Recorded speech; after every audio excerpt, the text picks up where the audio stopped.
Praveen Bharti English school परिवार में आपका स्वागत है। आज हम लोग क्लास 12 के साइंस के सब्जेक्टिव क्वेश्चन को देखते हैं और वह भी है Bihar board class 12 new batch 2026 25 से 26 है। और केमिस्ट्री प्लस बायोलॉजी सब्जेक्टिव प्रश्न है। केमिस्ट्री का भी है और बायोलॉजी यानी रसायन शास्त्र और जीव विज्ञान दोनों का है। तो हमारे channel Praveen Bharti English school को आप लोग सब्सक्राइब किए हैं तो ठीक है, नहीं तो सब्सक्राइब कीजिए और वीडियो तक लास्ट तक बने रहिए। तो हम लोग पहले चले शुरू करते हैं। पहला प्रश्न क्या कह रहा है?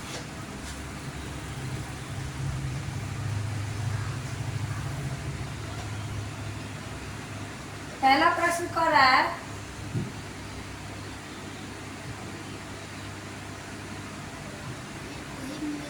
मतलब पहला प्रश्न है लघु उत्तरीय। कलम चेंज कहाँ से हो? यहाँ से। लघु उत्तरीय प्रश्न है। लघु उत्तरीय और प्रश्न संख्या 1 संश्लेषित रबर के 2 उदाहरण दे। संश्लेषित रबर है, उसका 2 उदाहरण बताना है।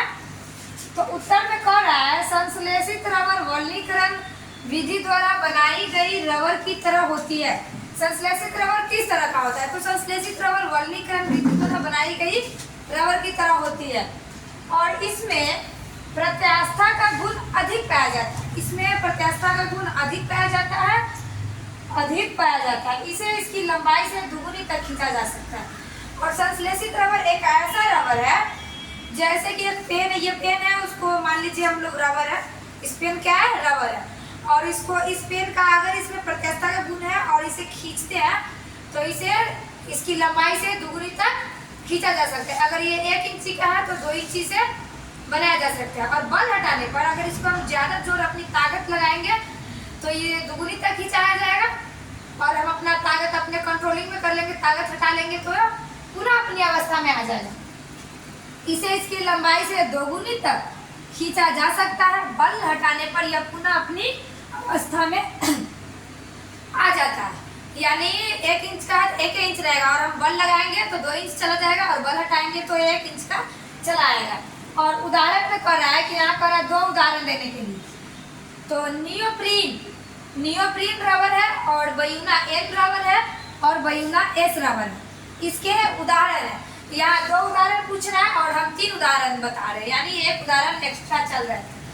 और हमेशा ऐसे ही चलना चाहिए कि अगर कोई 2 पूछे तो हम एक बढ़ाकर जवाब दें, गांधी जी की तरह। अगर एक गाल में थप्पड़ लगा तो दूसरा गाल में बढ़ा दे, मार लो, दिल खुश कर लो अपना।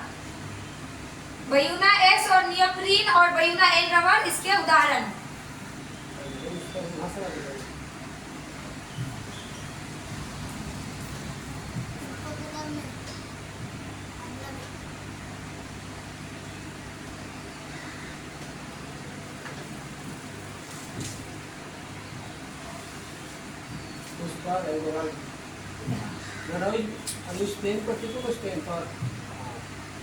प्रश्न संख्या 2 परिरक्षण। एक मिनट,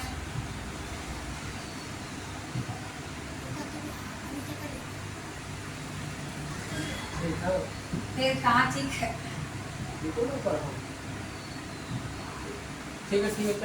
परिरक्षण किसे कहते हैं?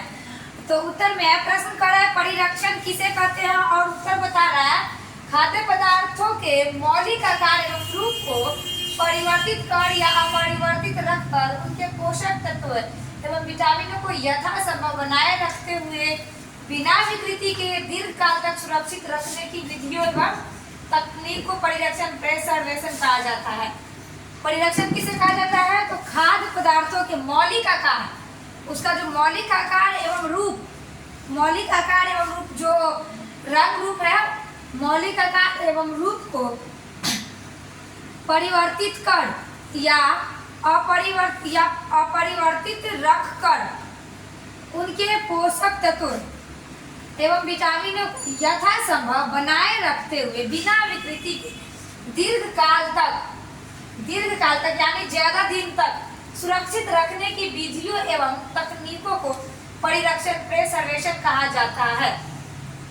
परिरक्षण हम लोग जो खाना खाते हैं उसको सुरक्षित रखना चाहिए, ठीक। और खाना खाने से पहले अच्छी तरह से हाथ धोना चाहिए, मुंह धोना चाहिए, पैर धोना चाहिए, तब खाना चाहिए। और कम से कम हाथ जरूर धोना चाहिए।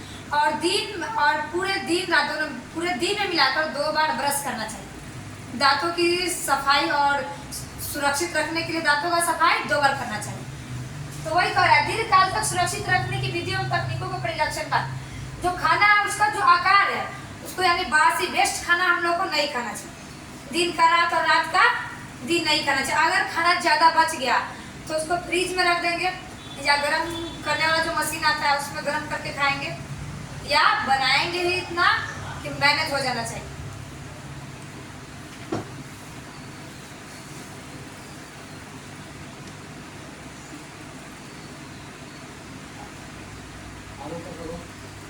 फिर बढ़ेगा।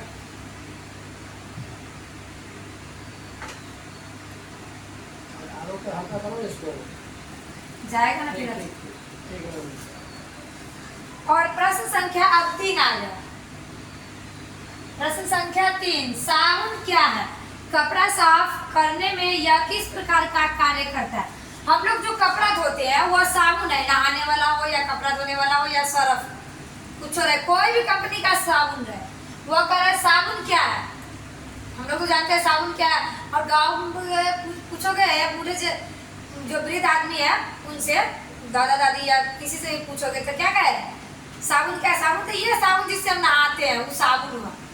लेकिन किताब क्या कर रहा है, साबुन नहीं है, साबुन क्या है उसके बारे में जानना है।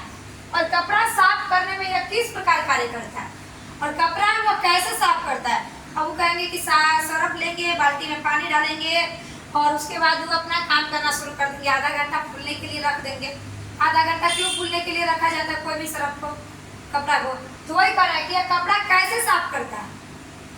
तो कह रहा है उत्तर में कह रहा है साबुन उच्च वसा अम्लों के हाइयर फैटी एसिड के सोडियम लवण होते हैं। साबुन क्या होते हैं? सोडियम उच्च वसा अम्लों के साबुन है जो उच्च वसा अम्ल, हाइयर फैटी एसिड, सबसे जो उसका अम्ल होता है वसा होता है वह सबसे ज्यादा होता है साबुन में, उसके सोडियम लवण होते हैं। साबुन पानी के पृष्ठ तनाव को कम कर देता है, और पानी साबुन पृष्ठ तनाव को कम कर देता है। हम लोग चूल्हा पे या गैस पे या किसी भी चीज पे पानी को और एक साथ दूध को भी उबालते हैं, तो दूध से पहले कौन उबलेगा, पानी उबलेगा या दूध उबलेगा? पानी नहीं, दूध उबलेगा, क्योंकि पानी की कठोर द्रव्यमान अवस्था जो होता है वह ज्यादा होता है। पानी ज्यादा देर से खौलेगा और दूध जल्दी उफलना यानी उबलना शुरू कर देगा। तो इसीलिए उसके पानी के पृष्ठ तनाव, क्योंकि पानी ज्यादा कठोर होता है, पानी एक कठोर पदार्थ है। अतः साबुन के घोल के कण, अतः साबुन के पानी के सोडियम लवण होते हैं और साबुन पानी के पृष्ठ तनाव को क्या करता है, कम करता है। और साबुन के घोल के कण उन संकीर्ण स्थानों के छिद्रों में प्रवेश कर गंदगी के कणों को हटा देते हैं। साबुन क्या करते हैं, जहाँ पानी नहीं जाने वाला रहता है, कपड़े में जहाँ पानी नहीं जाने वाला रहता है वहाँ साबुन जो घोला रहता है उसका जाकर क्या करता है, उस संकीर्ण स्थान छिद्र में, यानी छोटा छोटा छिद्र रहता है उसमें। अब जैसे ये दुपट्टा है, इसमें पता नहीं चलेगा कि इसमें किधर छिद्र है और किधर नहीं है। और जो जहाँ पे कपड़ा गंदला हो गया, जब अभी गर्मी का मौसम है तभी गर्मी के मौसम में कॉलर ज्यादा गंदा होता है, क्योंकि पसीना ज्यादा गर्दन कॉलर में रहता है इसीलिए। और कलर जहाँ पानी के कण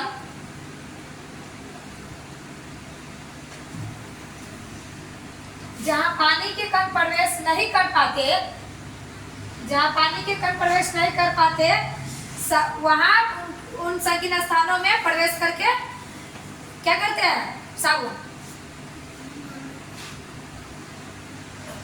उच्च अम्लों हायर फैटी एसिड के सोडियम लवण होते हैं। साबुन पानी के पृष्ठ तनाव को कम करता है, और अतः साबुन के घोल के कण उन संकीर्ण स्थानों में छिद्र में प्रवेश कर गंदगी के कणों को हटा देते हैं जहाँ पानी के कण प्रवेश नहीं कर पाते, और इस प्रकार साबुन कपड़े को साफ कर देता है। इस प्रकार कपड़े को साफ कर देता है साबुन, ये है। अब प्रश्न संख्या 4, बेसमरीकरण विधि से धातु का शोधन कैसे किया जाता है? बेसमरीकरण एक ऐसी क्रिया है जिसे धातु का शोधन कैसे किया जाता है?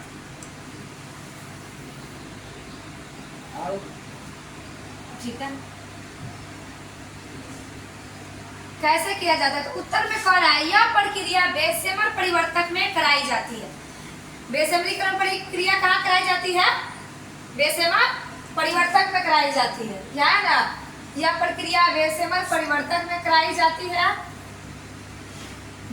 अशुद्ध धातु को पिघलाकर, अशुद्ध जो धातु होता है, शुद्ध और अशुद्ध धातु होता है, धातु अधातु होता है, दो प्रकार का होता है। तो वही अशुद्ध धातु जो होता है उसको पिघलाकर वायु में, द्रव्य में क्या करता है? द्रव्य में वायु का झोंका, यानी जो द्रव्य पदार्थ रहता है उसमें वायु यानी हवा का झोंका प्रवाहित किया जाता है।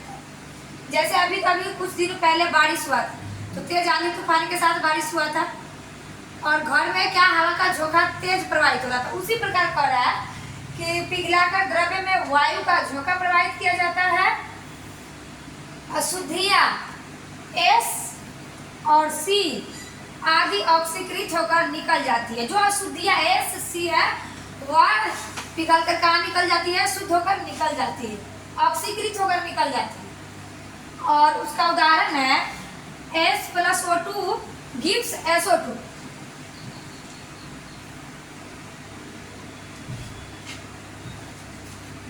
और इसका उदाहरण है कि S+O2 gives SO2। और दूसरा का एग्जाम्पल है, पहला एग्जाम्पल हुआ S+O2 SO2 और दूसरा एग्जाम्पल है C+1/2। ऐसे जो लिखा रहता है उसको 1/2 बोलते हैं, 1/2। 1/2 O2 gives CO2। क्या बनता है?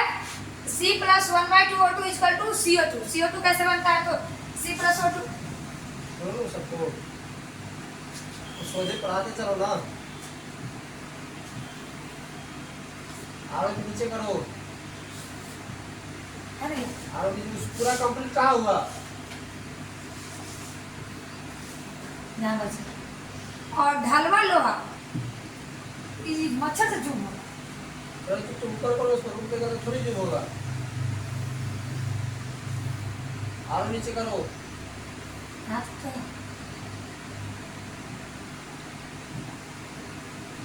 ढलवा लोहा और तांबा को इसी विधि द्वारा शुद्ध किया जाता है। ढलवा लोहा और जो तांबा होता है उसको बेसमरीकरण विधि द्वारा शुद्ध किया जाता है।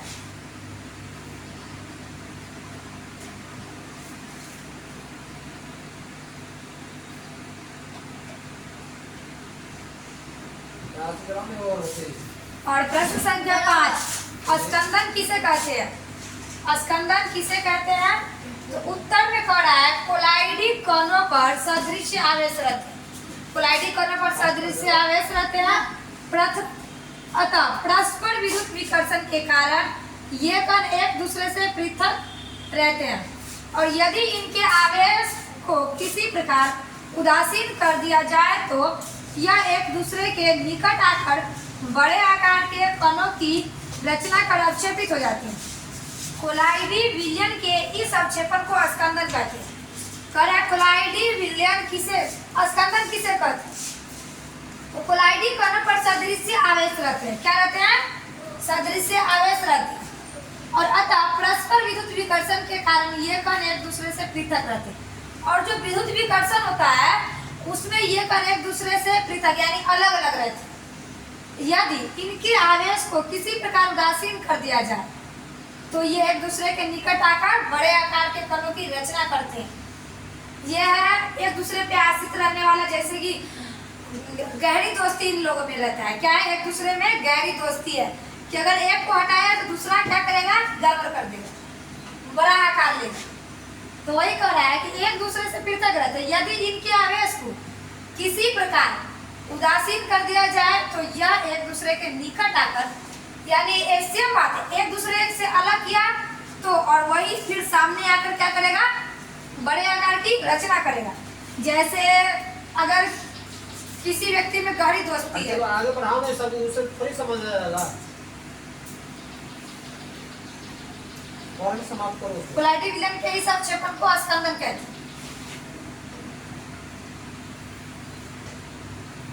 इतना तो ठीक है। प्रश्न संख्या 6, शोषण किसे कहते हैं, एक उदाहरण दे।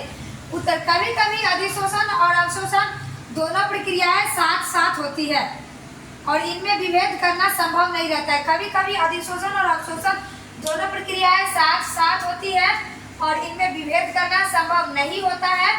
इनमें अधिशोषित पदार्थ अधिशोषक के पिंड में एक रूप से वितरित हो जाता है, फिर भी ठोस की सतह पर पिंड की तुलना में पदार्थ का सांद्रण अधिक रहता है। ऐसी प्रक्रिया शोषण कहलाती है। उदाहरण, कपास के रेशों को एजोडाई से रंगना। शोषण किसे कहते हैं, तो कभी कभी अधिशोषण और अवशोषण दोनों प्रक्रियाएं साथ साथ होती है और इनमें विभेद करना संभव नहीं होता।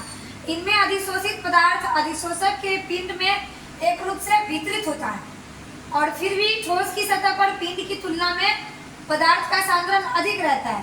ऐसी प्रक्रिया शोषण कहलाती है। उदाहरण में कह रहा है कपास के रेशों को एजोडाई से रंगना।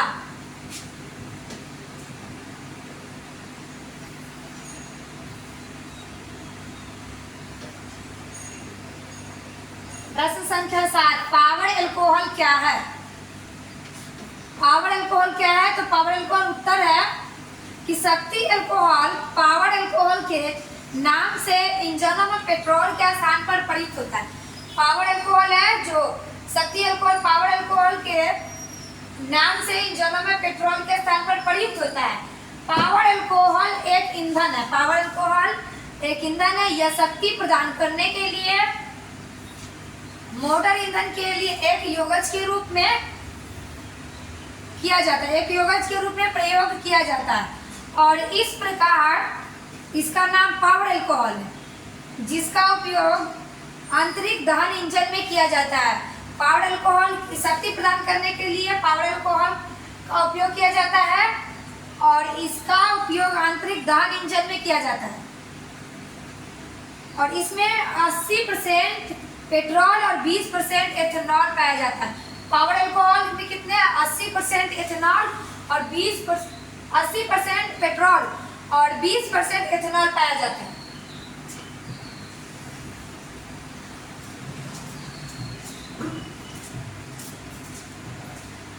प्रश्न संख्या 8, किसी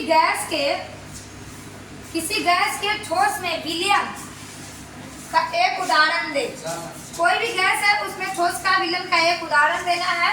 तो उदाहरण है कि पैलेडियम। उत्तर है पैलेडियम पीडी धातु में H2 का अधिशोषण। किसी गैस के तो पैलेडियम पीडी धातु में H2 का अधिशोषण होता है।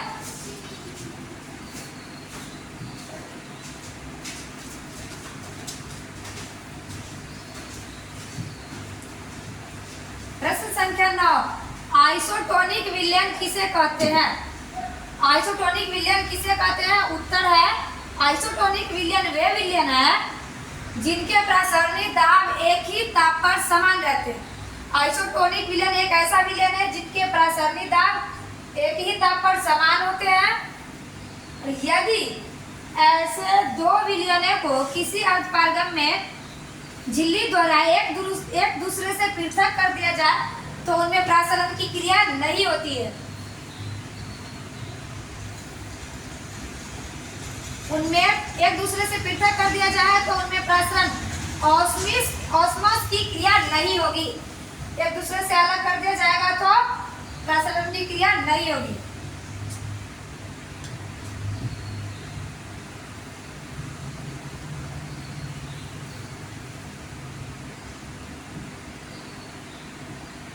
प्रश्न संख्या 10, प्रश्न संख्या 10, रवादार ठोस क्या है। उदाहरण दे। रवादार ठोस पदार्थ क्या है। तो उत्तर कर रहा है कि प्राकृतिक या नेचुरल या मैन-मेड, प्राकृतिक या कृत्रिम विधि से ठोस क्रिस्टल बनने या बनाने की क्रिया को क्रिस्टलन या क्रिस्टलन या रवादार कहते हैं। और रवादार ठोस पदार्थ वास्तविक ठोस भी कहलाते हैं। रवादार ठोस पदार्थ वास्तविक ठोस पदार्थ भी कहलाते हैं। और यह प्राकृतिक या कृत्रिम विधि से ठोस क्रिस्टल बनने या बनाने की क्रिया को क्रिस्टलन या रवादार कहते हैं। और उदाहरण के लिए चीनी और लवण रवेदार ठोस पदार्थ है। रवेदार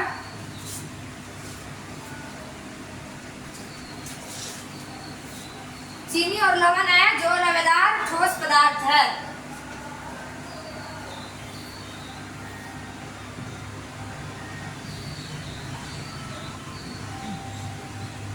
और यह बायोलॉजी का क्वेश्चन कि एडिनोसिन डीएमिनेज पर एक संक्षिप्त टिप्पणी लिखना है। एडिनोसिन डीएमिनेज पर एक संक्षिप्त टिप्पणी लिखे तो उत्तर पर है कि जिन चिकित्सा का सर्वप्रथम प्रयोग 1990 में एक 4 वर्षीय लड़की पर किया गया था। जिन चिकित्सा का सर्वप्रथम प्रयोग कब किया गया तो 1990 में, वो भी एक 4 वर्षीय लड़की पर किया गया जिसमें एडिनोसिन डीएमिनेज की कमी हो गई थी। और उसको क्या था कि एडिनोसिन डीएमिनेज की कमी हो गई थी और यह एंजाइम प्रतिरक्षा तंत्र के कार्य के लिए अति आवश्यक है। और एडिनोसिन डीएमिनेज जो है वह हमारे या आपके शरीर के प्रतिरक्षा तंत्र के लिए आवश्यक है। और यह एंजाइम प्रतिरक्षा तंत्र के कार्य के लिए अति आवश्यक है। चिकित्सक ने टी लिम्फोसाइट को लेकर उसे सामान्य एडिनोसिन डीएमिनेज जीन से ट्रांसफेक्ट किया। और डॉक्टर ने क्या किया कि टी लिम्फोसाइट को लेकर उसे सामान्य जो नॉर्मल डीएमिनेज होता है उसे एडिनोसिन डीएमिनेज जीन से ट्रांसफेक्ट किया। और इस विधि द्वारा लड़की में एडिनोसिन डीएमिनेज की कमी को दूर किया गया।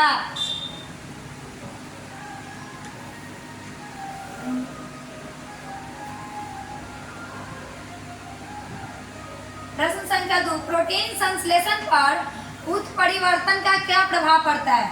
प्रोटीन संश्लेषण पर उत्परिवर्तन का क्या प्रभाव पड़ता है? उत्तर में कह रहा है कि प्रोटीन संश्लेषण क्रियाविधि से यह स्पष्ट है कि डीएनए से विभिन्न आनुवंशिक सूचनाएं एमआरएनए में जाती है। प्रोटीन संश्लेषण से क्या होता है कि क्रियाविधि से यह स्पष्ट है, कोई इसमें लेकिन किंतु परंतु नहीं, यह स्पष्ट है कि डीएनए से विभिन्न आनुवंशिक सूचनाएं, जितने आनुवंशिक सूचनाएं होता है वह डायरेक्ट एमआरएनए में जाती है जो जेनेटिक कोड के रूप में रहता है, और जेनेटिक कोड वस्तुतः 3 नाइट्रोजनी बेसों का ट्रिपलेट होता है। कितने प्रकार का होता है? 3 नाइट्रोजनी बेसों का ट्रिपलेट होता है जो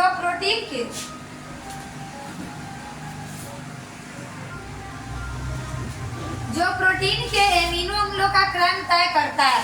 उत्परिवर्तन के विषय में आप पिछले अध्याय में पढ़ चुके हैं कि सूक्ष्म उत्परिवर्तन में एक प्यूरिन की जगह दूसरा प्यूरिन या एक प्यूरिन की जगह कोई दूसरा प्यूरिन आएगा, दूसरा प्यूरिन या एक प्यूरिन की जगह में दूसरा पैरामिडिन प्रतिस्थापित हो जाता है। और इसका परिणाम यह होता है कि पॉलीन्यूक्लियोटाइड के कोड के क्रम में परिवर्तन हो जाता है। इसके चलते जो एमिनो अम्ल प्रोटीन में जुटना चाहिए उसके बदले हुए उत्परिवर्तित कोडॉन के कारण अवांछित है और प्रोटीन में आ जाएंगे। अवांछित एमिनो अम्ल कहाँ जाएंगे? प्रोटीन में आ जाएंगे एवं प्रोटीन की संरचना एवं कार्य में विभिन्नता आ जाएगी। प्रोटीन की संरचना एवं कार्य है उसमें विभिन्नता आ जाएगी। और साथ ही साथ पॉलीपेप्टाइड चेन में एमिनो अम्लों की संख्या क्रम में परिवर्तन आ जाएगा, उसका क्रम संख्या पे परिवर्तन आ जाएगा।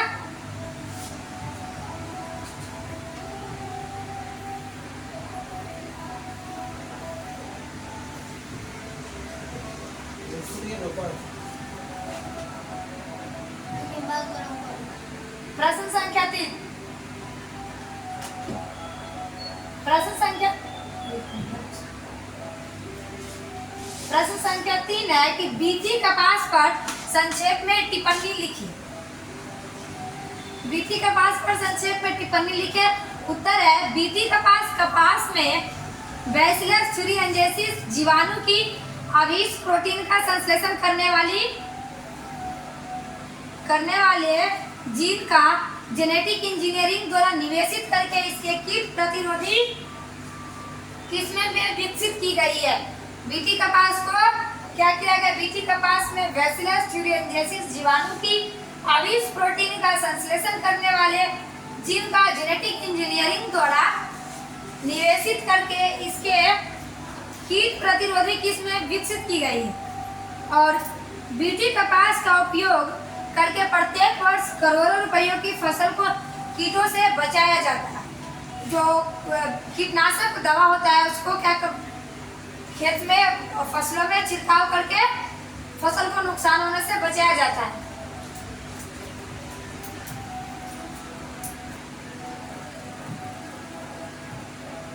प्रश्न संख्या 4 जैव आवर्धन पर एक संक्षिप्त टिप्पणी लिखे।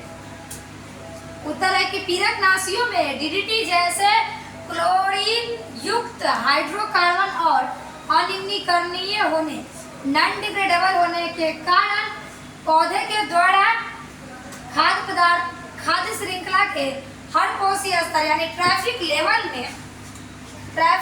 में पहुंचते हैं, जिनकी मात्रा पहले कोशीय स्तर से अगले कोशीय स्तर में क्रमशः बढ़ती जाती है।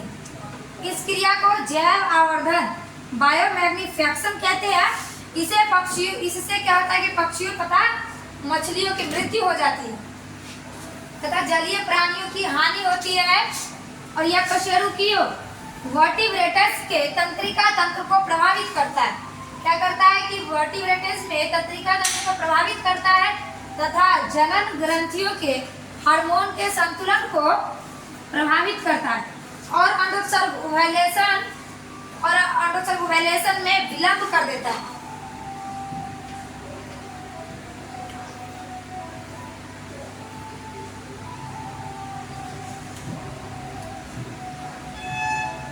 प्रश्न संख्या 5 संक्षेप में गिफ्ट JIFT का तकनीक का वर्णन करें। संक्षेप में JIFT यानी गिफ्ट का तकनीक का वर्णन करें। तो गिफ्ट क्या है? कह कि उत्तर में इसके उपयोग ऐसे स्त्रियों में संतानोत्पत्ति के लिए किया जाता है जो अंडाणु उत्पन्न नहीं कर पाती और एक दाता स्त्री से अंडाणु प्राप्त कर दूसरी स्त्री के फैलोपियन नलिका में स्थानांतरित करने की तकनीक है। गिफ्ट क्या है कि इसका उपयोग ऐसे स्त्रियों में किया जाता है जो अंडाणु ओवरी उत्पन्न नहीं कर पाती और जो एक दाता यानी देने वाला और जो एक दात्र स्त्री से अंडाणु प्राप्त कर दूसरी स्त्री के फैलोपियन नलिका में स्थानांतरित करने की तकनीक है।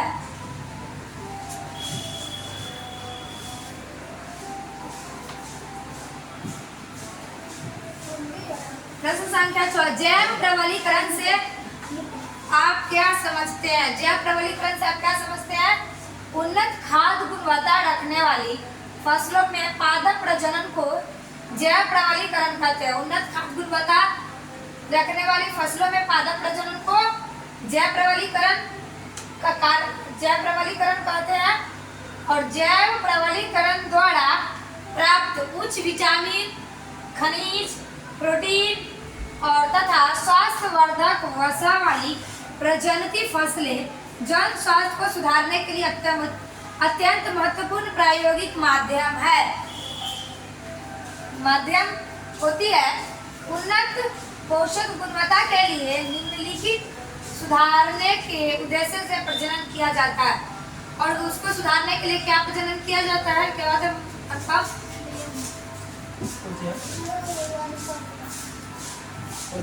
तो उसका 4 कदम उठाया जाता है। पहला कदम है प्रोटीन की मात्रा तथा गुणवत्ता और दूसरा कदम उद्देश्य है कि तेल की मात्रा तथा गुणवत्ता, तेल में भी मात्रा और गुणवत्ता।